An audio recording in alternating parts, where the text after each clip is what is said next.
This is We Need to Talk with Dr. Darcy Sterling, where I give you the tools and skills you need to love better so you can live better. You know that feeling you get when you first wake up and for a few seconds, you just feel rested and peaceful, maybe even hopeful about your day. And then you remember you just had a breakup. That flood of emotions that comes crashing in, and suddenly your moment of peace is replaced with the reality that the cornerstone of your entire life is now changed. Whether it happened days ago, months ago, or years ago, breakups have a way of lingering like a black cloud. Breakups bring waves of uncertainty and unpredictability, and they impact how we move through the world, how we imagine our future, and even how we see ourselves.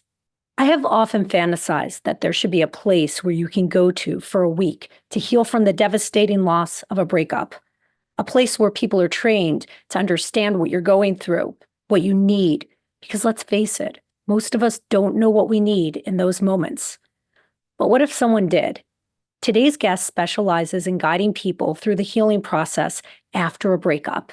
She shows women how to reclaim their identity, rebuild their confidence, and create a life they love after the relationship ends. Her book, Loving Me After We, teaches women how to rise above toxic relationships and step into a new chapter of their life with strength and clarity. So if you're navigating a breakup, or you just want to learn how to support your loved ones when they find themselves brokenhearted, this conversation is for you. Ginger Dean, welcome to the show. So I have often thought that we need professionals to guide us through breakups and exiting toxic relationships because I have gone through them myself. Obviously, I'm a relationship therapist. I've brought so many of my clients through breakups.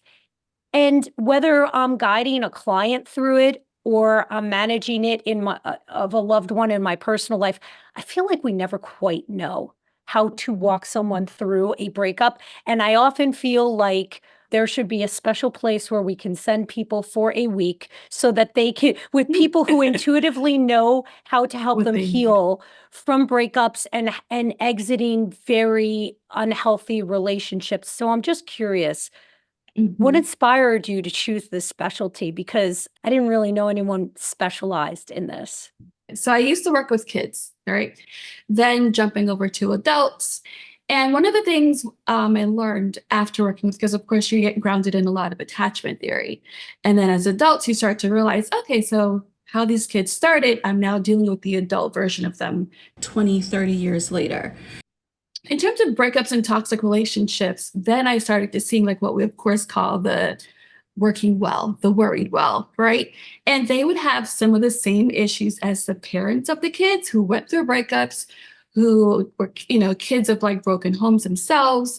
And so they just didn't know how to cope, right? And I think when we're dealing with like millennials and Gen Xers who don't really have a lot of guidance around what a healthy relationship is supposed to look like because we've normalized dysfunction in just so many ways. And I kept having more and more and more people coming in with these relationship issues, right? So how I got into it was just really the worried well. But a lot of like my training and experience came from working with those kids in foster care. And you're dealing with like adults with substance abuse issues, you're dealing with abandonment issues, self-worth issues. And the reality is I saw a lot of that in the kids I worked with growing, in my first 6 or 7 years.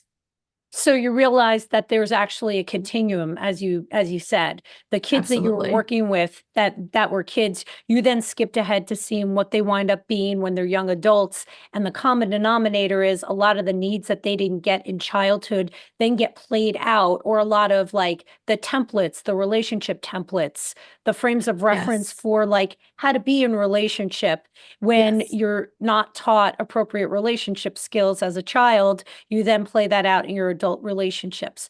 Was there anything that happened in your personal life? Did you have a rough breakup that caused you to become the person who escorts us out of fucked up relationships? Yes, I had a very messed up marriage. So that definitely was like my initiation.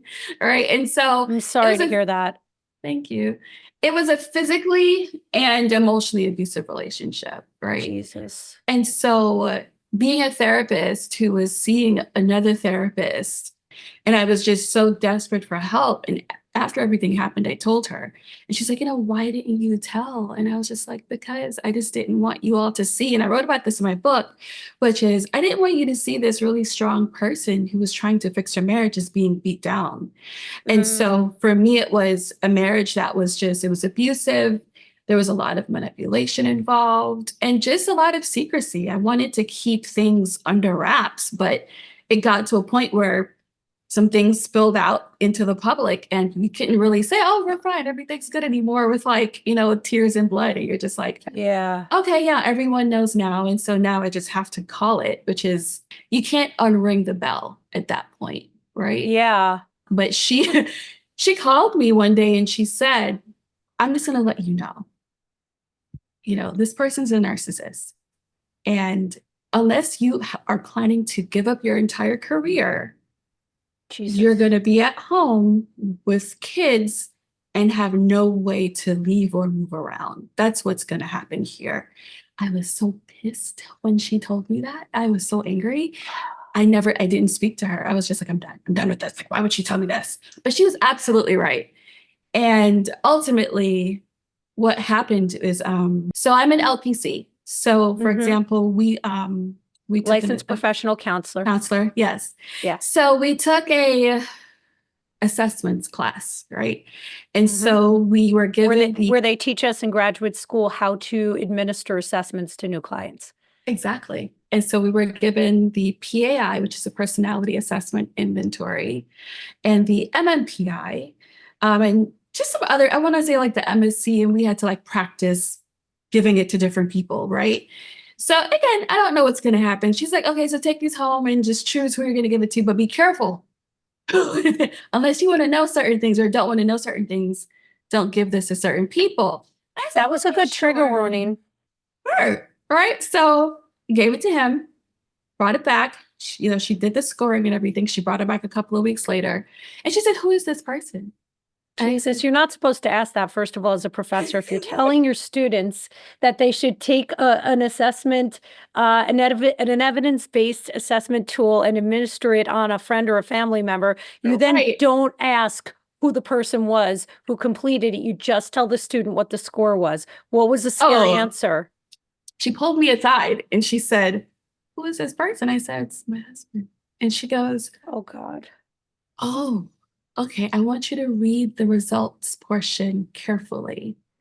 It made sense because I was like, okay, yeah, this tracks, this tracks, this tracks. But when you're in the middle of a toxic relationship, even if you're a therapist, things just don't click until you start to really, now that you have the information, your brain starts to track back to, oh, so this is why this happens.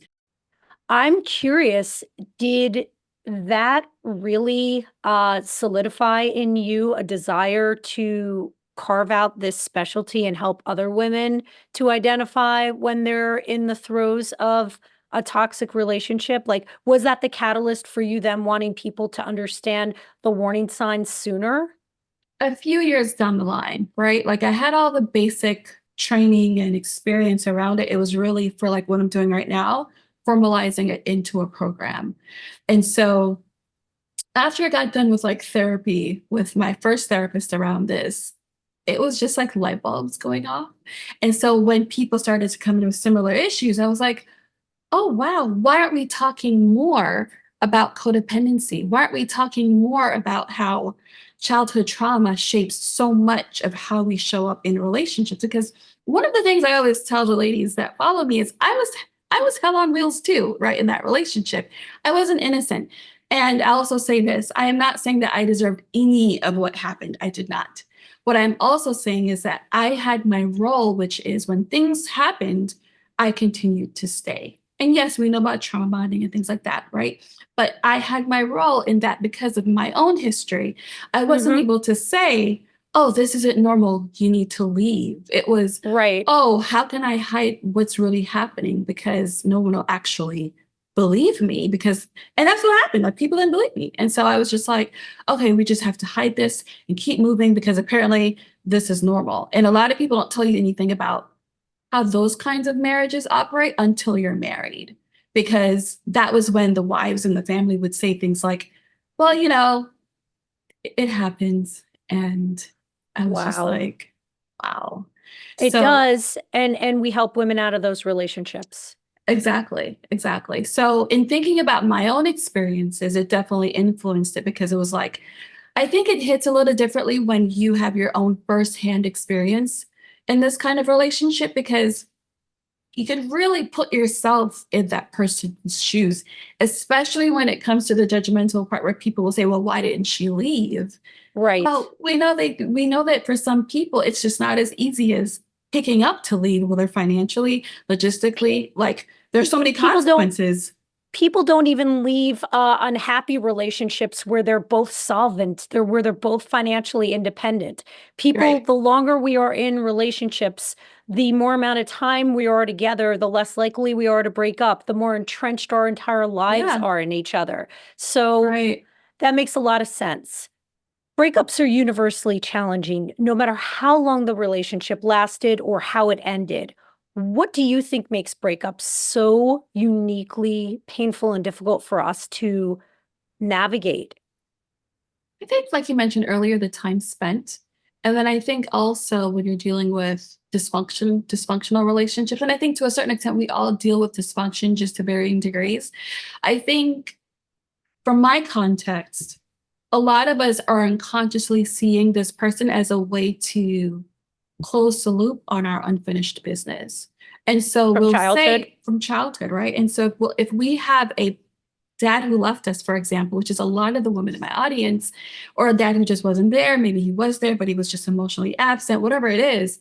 We see this person now who is equally emotionally absent, maybe even also physically absent because we chose to marry someone who travels a lot, who's just never around. But we're wondering why we still feel so like, oh, I don't really have a partner. Well, dad also traveled a lot too, right? And that's actually my example. And so we unconsciously start to think, well, I really want this to work because maybe I'll really get this person to love me in the way that I always wanted to be loved. And Hmm. we don't realize that, but we're picking the same exact version of the person who couldn't love us in the first place. There's also this societal thing that tells women you're nothing if you're not in a relationship, right? Mm. And I know that today, in this year of our Lord 2024, it's the thing now to say I'm going to take a break from a relationship. When I got on Instagram, it was like, oh no, what do you mean? Take a break. Get off the dating apps. What? When I tell you, it was like I was pulling teeth. It was like people were just like in my DMs, like, what do you mean not date? You mean like for 2 weeks? And I said, no, 4 to 6 months. And I even caught myself having to like say, well, okay, maybe like a month or two. And I had to get back to 4 to 6 months because I was like, you've been in a string of toxic relationships for 10 years. 4 to 6 months isn't going to kill you. Right. And Right. so for me, that's where I just had to start saying to myself, like, okay, I really have to be honest about like what it actually takes. So you think the pressure to be in a relationship in our society, certainly in the States, is such Mhm. that we really, as women, don't feel like as accomplished as we should feel or could feel when we're not in a relationship. So we struggle so hard to make Oh, the yeah. ones that are fatal work. Right. And then when we exit them, it is just how much of that do you think is a result of the fact that the person we're leaving becomes our primary attachment figure? And then we step away from that person and it's literally like, I don't know, it's always felt to me like I've lost a limb. Right. Because now we have to figure out who we are outside of that person, right?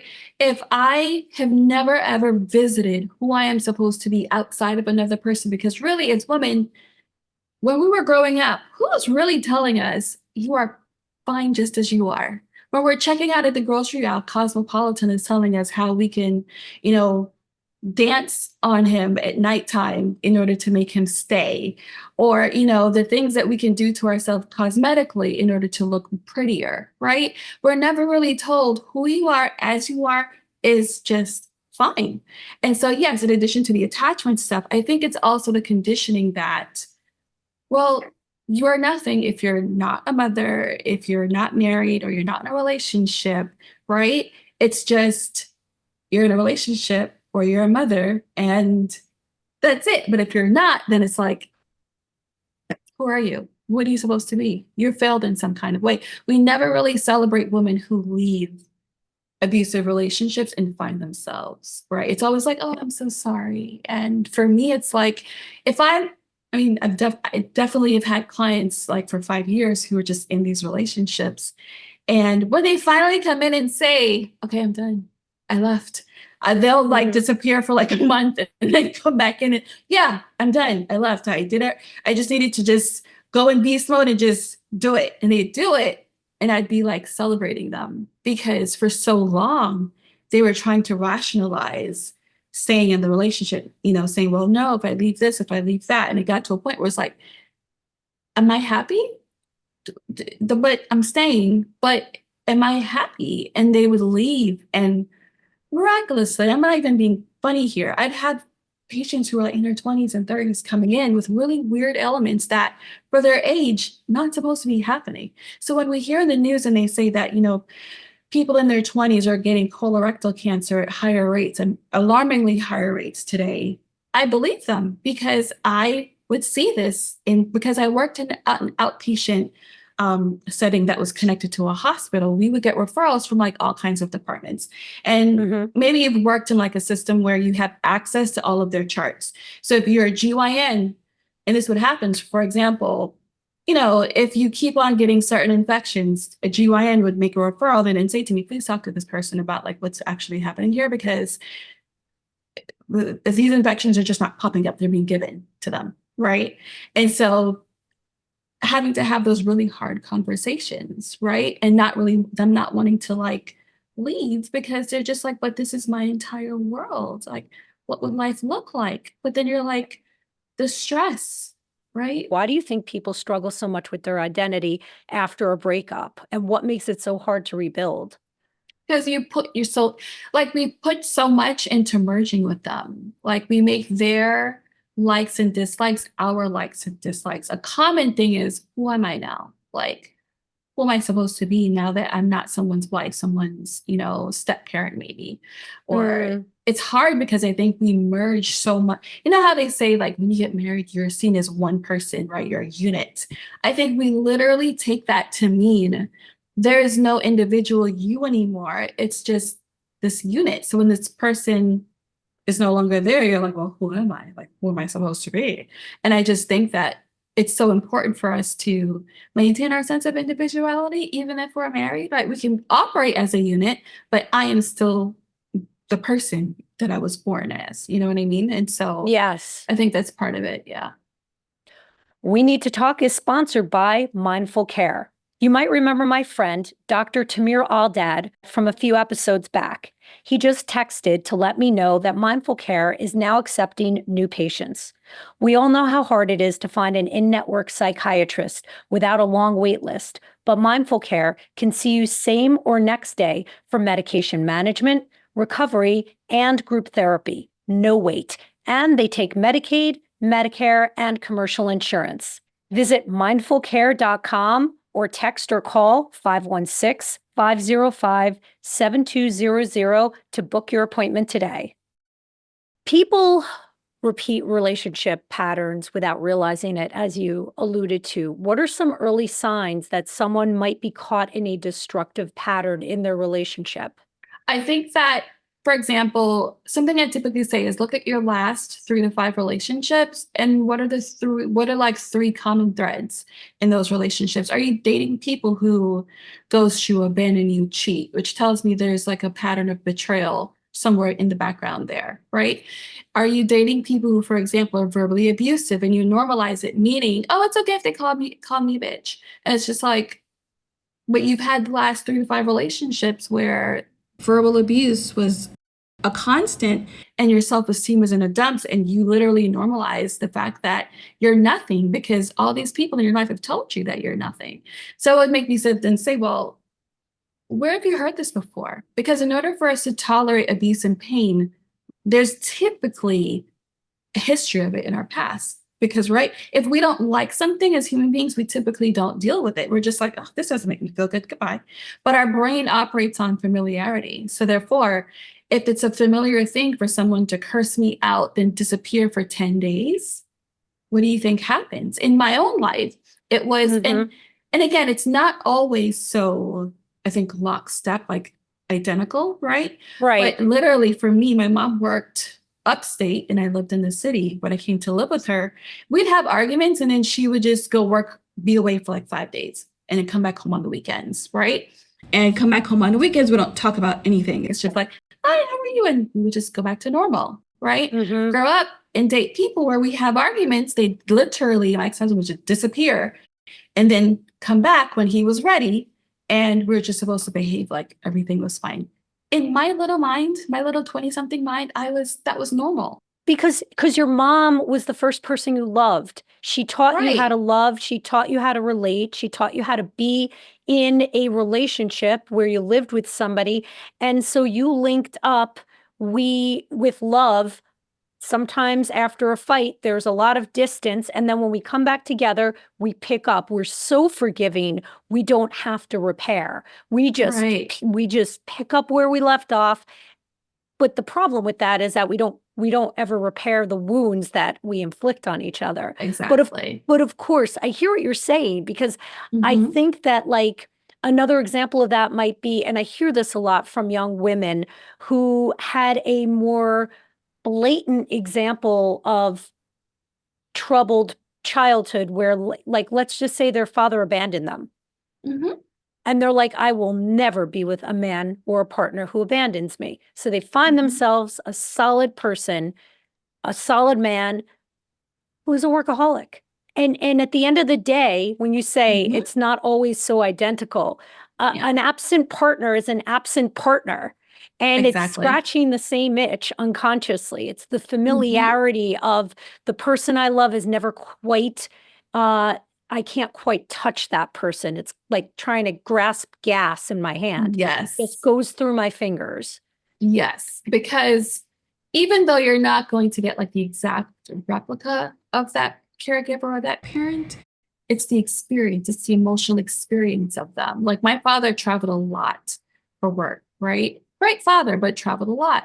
And so what did my ex-husband do? He traveled a lot. So Hmm. we have arguments would typically happen like the day before he was about to leave, right? And so for whatever reason that happened, it was literally just a repeating cycle. And so you really don't realize it until you grow up and you're like, it's the same feeling though. Like, okay, they're not. That's right. It's the same feeling. Yeah. And I think that's what we have to pay attention to.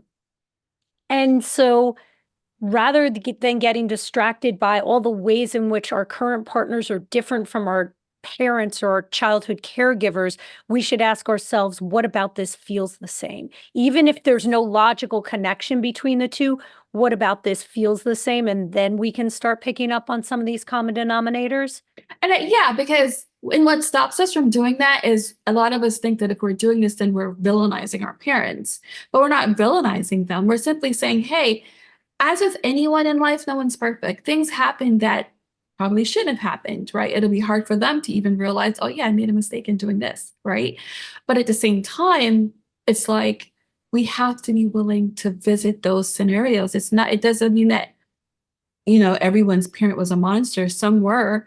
But for those who weren't, it was just like, oh, so when this happened, this is the message that I was given about myself, right? So if I didn't come home with A's, it was like, I was the worst thing in the world, right? Mm-hmm. B plus, well, why didn't you get an A? A minus, Mm-hmm. well, what can you do to get an A next time, right? And Yeah. even though I think on the outside, I know someone's going to listen to this and say, but at the same time, it's like the message you give is it's never really good enough, right? Yeah. And You're so never then good you enough. right, and you'll have a partner now where I don't know, like you may be late putting dinner on the table, really basic example here. But then they'll be like, well, you weren't a good cook and you don't even cook on time or whatever it is. But it's like that doesn't seem abnormal to you for someone to talk to you like that Mm-hmm. because, hey, you've been told your entire life that you're just not good enough in these areas. So, well, this person telling you this today, you don't even think to yourself, well, I want to get curious about why they would say this to me consistently, right? But more importantly, why am I so okay with that, right? But we don't really ask those questions because, again, we've normalized it due to familiarity.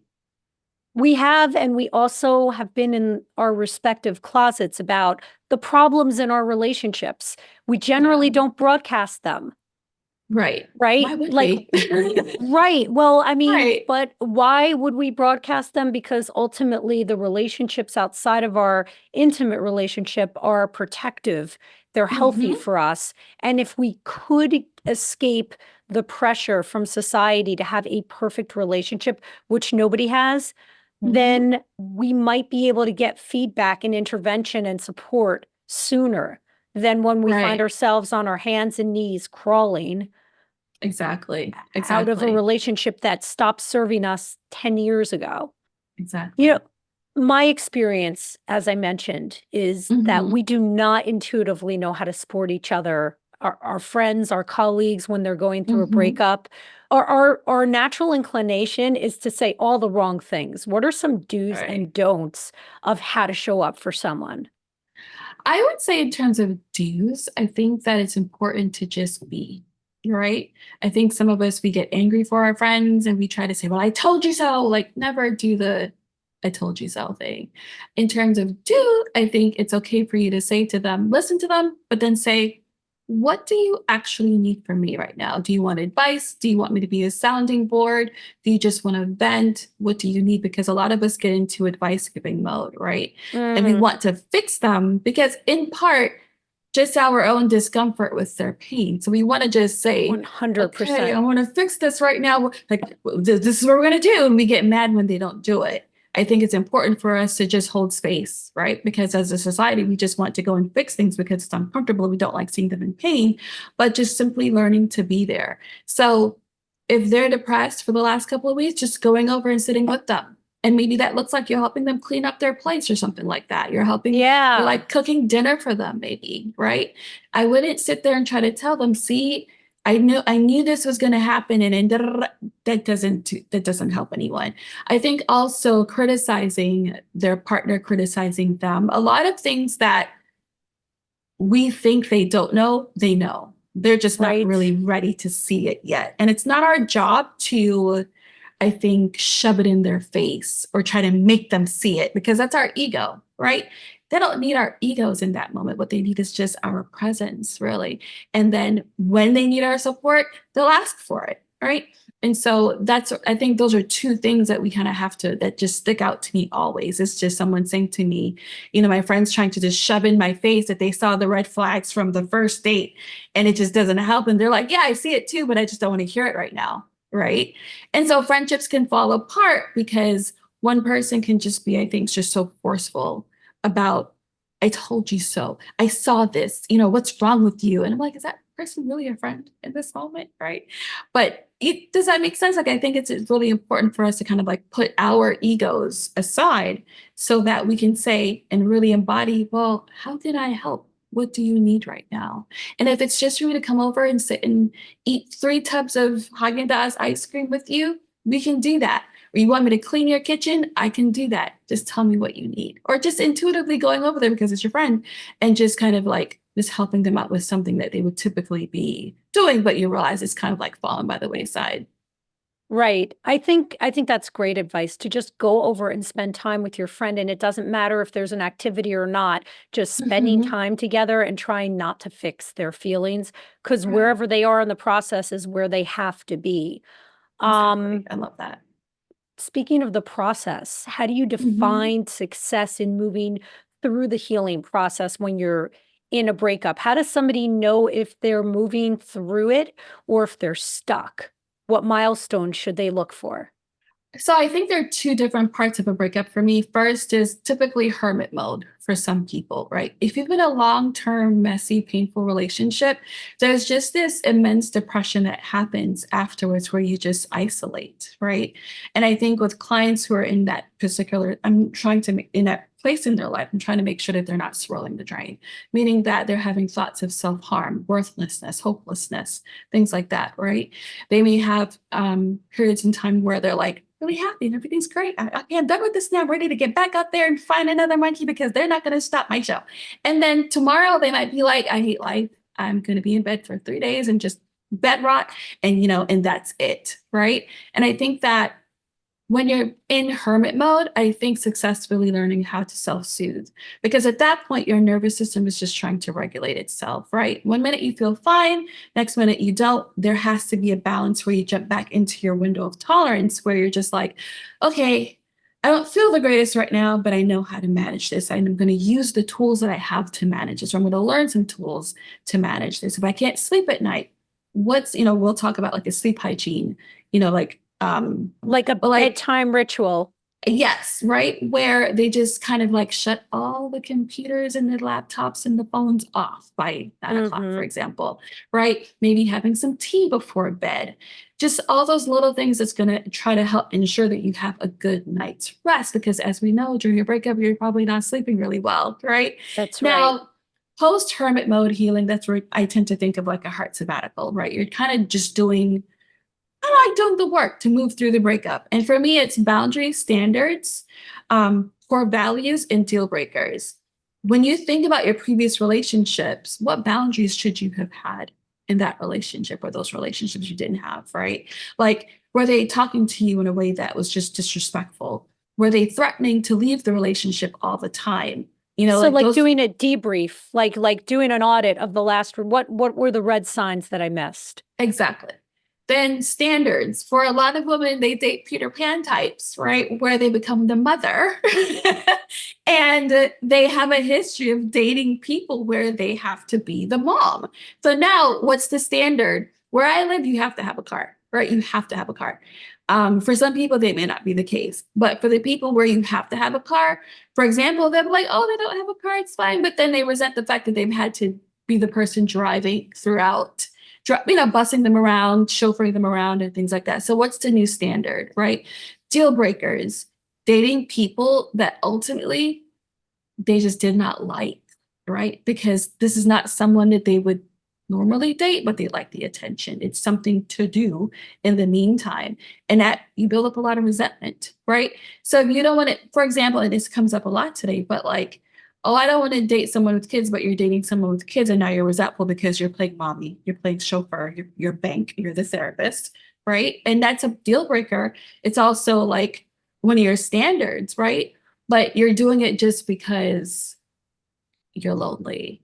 A deal breaker might also be verbal abuse, calling you names. I've had to coach many clients through the fact that just because you grew up with verbal abuse, it's not okay for someone to call you names today. That's right. Yeah. Right? And it never was. We just didn't know it back then. Right. And so, but they're like, well, but I'm used to it. But does it feel good? It does. It Right. didn't feel good. Right. Do you want to be used to it? Right. And but then it's also the internal how we internalize those messages. Oh, you're not worthy, you're not good enough, whatever. And you believe it. So there's also like you have to like to pull that off of them too, because not only do we not want this person talking to you that way, we have to now look at, because you grew up with this message, how has that shaped who you are today in terms of what you do tolerate around these deal breakers?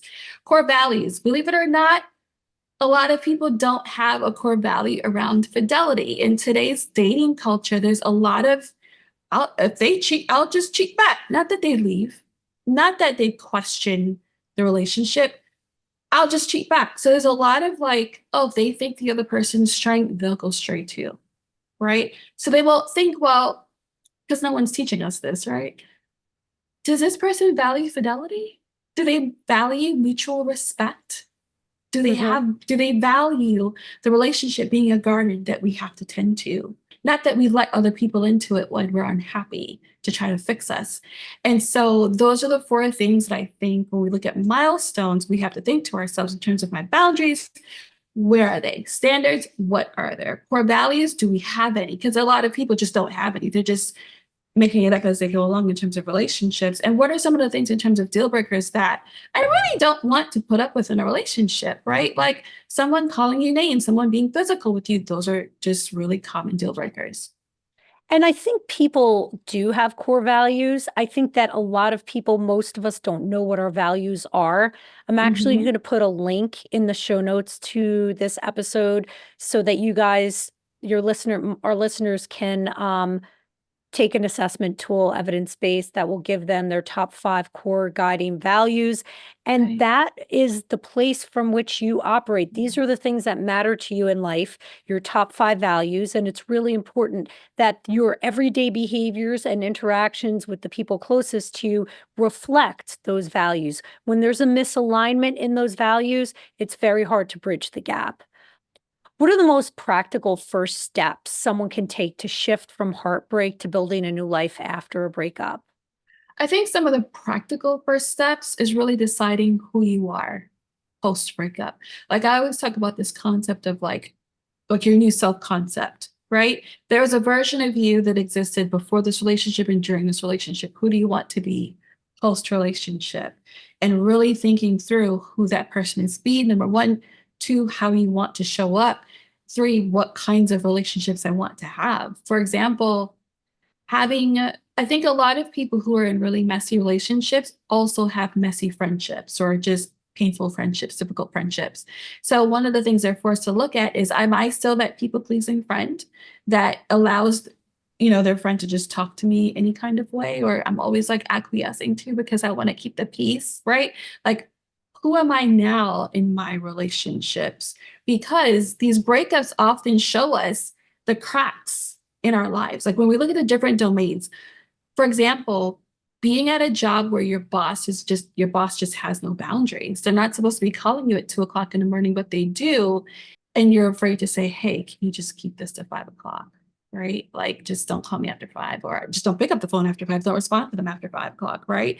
And now you realize, oh, I didn't have boundaries with my romantic relationship, but it's also happening in my professional relationships as well. So I think really starting to look at through those steps, like who you really want to be, because post breakup, a new version of you, it is literally the portal to a new, better version of you if you simply allow it. But some of us don't. So Well, I that's think why we're I here. also think I also think it's daunting, this concept of like figure out who you want to be. That could be a 2-year psychoanalytic journey for some people, of hundreds of thousands of dollars, 4 days a week on the couch of some shrink's office, like figuring out who you want to be.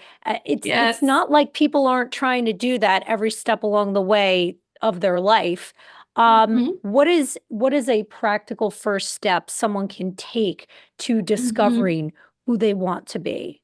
Well, like I said, I think it's about that new version of you. Like, what does that actually look like? Like sitting down, writing down on paper, who is this person? I used to be a people pleaser. What are my new boundaries, for example? If I want to be someone who's respected in my relationship, then what are the new standards that I need to have in my relationship? Like sitting down, I think, with those 4 things: boundaries, standards, core values, and deal breakers, and really thinking to yourself, like, okay, what does this look like? Because a lot of us have no concept of that. We think we do, right? We think we have healthy core values, but really some of us we don't. We may think, I don't want to be disrespected, or I want to be respected, but we're in a relationship where respect just isn't there. Right. Hmm. We know that it hurts when we don't have respect, but maybe we're also disrespectful to our partners as well. So is respect really a core value that you have when Right. you might think it is, but it's not? So I think for me, the really practical aspect in terms of moving on is really thinking about, who is this new person that I actually want to be? That makes a lot of sense.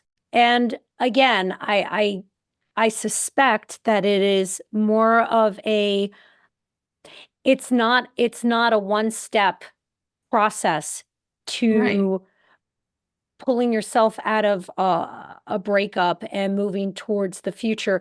What I hear you saying is that it's more about forward thinking. Try to Yes. imagine your future at a certain point. There's a tipping point where the grieving Right. process has to end and you have to start thinking about what you want for your next chapter in life. And that the Exactly. forward thinking mindset is one that will help, pull you towards Right. what you want in life rather than being stuck in where you once were. Yeah, and I think it's really easy to stay stuck too. And sometimes we might need to be there as we figure out the next steps, because I don't think any place that we are along the breakup continuum is a bad place to be necessarily. It's just where we are at that point. So we don't need to judge it. It's just more so, okay, I'm here now. What do I need to learn in order to move forward? So if I really don't want to have these top three experiences happen again, what do I need to do differently? So I do think the whole message around being it like forward thinking has to be because we go through these breakups and unbeknownst to us, we're still living in the past, right? So if I'm not thinking about what happened before, why did this happen, and what do I want to do differently, then we just keep going back to what was going on back then. So practically, I think that we have to be willing, to look at those four things, because if I don't want to deal with a certain type of person anymore, then I have to have some deal breaker standards and core values around that. I'm sorry, boundaries around that. That makes a lot of sense. Ginger Dean, I think you need to make a breakup spa and a place where we can all go if, God forbid, the moment strikes, Right. where we can spend a week being taken care of by someone who intuitively knows what we Oh, need that sounds great. and want. Thank you so much for your time today. Where can people You're learn more about welcome. you and follow you? I am most active on Instagram at Loving Me After We. My book just Ooh. came out this year, which is of the same name, Loving Me After We, essentially the essential tools and guide after a breakup to finding yourself again. And so, yeah, if they want to find me, I can be Loving Me After We. In terms of my website, it's lovingmeafterwe.com, www.lovingmeafterwe.com. I love that. Thank you so much for the work you do, Ginger. It's really important. Thank you. I appreciate it. Thank you for having me. We Need to Talk with Dr. Darcy Sterling is a Sterling Standard production. Editing and sound engineering by Bart Migal. Our theme music is by Trending Music. Special thanks to Amanda Christiani and Preston Smith. If you know someone who's going through a breakup, or maybe they're in a not-so-great relationship that they should exit, feel free to text this episode to them. We'll be back on Tuesday with another episode packed with the dating, relationship, and mental health hacks that you, my friend, have come to expect. References are always linked in the show notes. We'll see you soon.